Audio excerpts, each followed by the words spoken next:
మేరకు ఈరోజు ticket rates పెరిగి ప్రభుత్వం మనదొచ్చి మన సినిమా ఇప్పుడు రిలీజ్ అవుతుంది. ఆ రోజు మీరు పంతం కొద్ది చూశారు.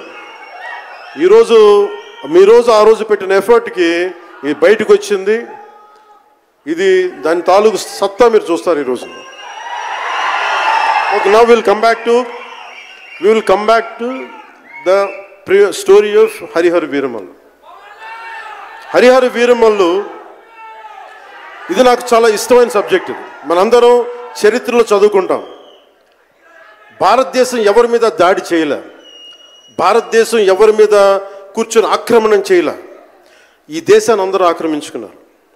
మనం చదువుకున్న టెక్స్ట్ బుక్స్లో కానీ స్కూల్ బుక్స్లో కానీ ఎంతసేపు మొఘల్ తాలూకు గొప్పతనాన్ని చెప్పారు తప్ప మొఘల్ తాలూకు అరాచకాన్ని చెప్పలేదు ఎవరు. Akbar is great, Shahjahan is great, Aurangzeb is great అంటే what they had done. Vijayanagara empire గురించి మాట్లాడాల. ఇంతమంది కింగ్స్ ఉన్నారు, ఎవరి గురించి మాట్లాడాల. We always heard about Mughals' greatness, but what Aurangzeb has done to our country, సొంత తమ్ముడిని చంపేసి దారా సిక్కుని చంపి షాజహాన్ని జైల్లో పెట్టి నువ్వు హిందువుగా బతకాలి అంటే నువ్వు ట్యాక్స్ కట్టాలి. Can you imagine? For being a Hindu you have to pay tax as a Hindu, just to accept, to practice. ఇలాంటి సమయంలో ఒక ఛత్రపతి శివాజీ మహారాజ్ లాంటి వాడు గుండెల్లో శౌర్యాన్ని నింపాడు. మనకి తమిళనాడు దురాక్రమణ గురైతే all the way from Maharashtra he came back and supported, stood by people. ఇలాంటి నేపథ్యంలో హరిహర వీరమల్లు ఒక ఫిక్షస్ క్యారెక్టర్, ఒక కల్పిత పాత్ర.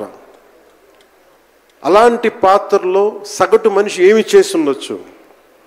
ఎంతసేపు మనం కోహినూర్ ఎక్కడి నుంచి వచ్చింది? కోహినూర్ ఒకప్పుడు ఉమ్మడి రాజధాని కదా ఇదంతా, మనందరికీ ఉమ్మడి దేశం కదా ఇదంతా, తెలంగాణ నుంచి కృష్ణానది తీరం వరకు టిల్ విజయవాడ. ఆ కృష్ణానది తీరం దగ్గర ఇప్పుడు విజయవాడలో ఉన్న కొల్లూరు దగ్గర వజ్రపు గనులు ఉంటే అక్కడ దొరికిన వజ్రం అది.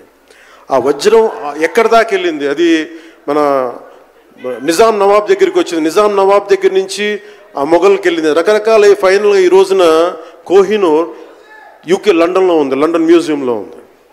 సో దాన్ని దృష్టిలో పెట్టుకొని నాకు కృషి గారు కథ చెప్పినప్పుడు ఇంట్రెస్టింగ్ అనిపించింది. Then we did the story, then cinema చేశాం. ఈ సినిమా మేకింగ్ ప్రాసెస్లో చాలా నలిగాం. ఇలాంటివన్నీ నలిగిన తర్వాత ఒకటే ఏంటంటే ఈ సినిమాలో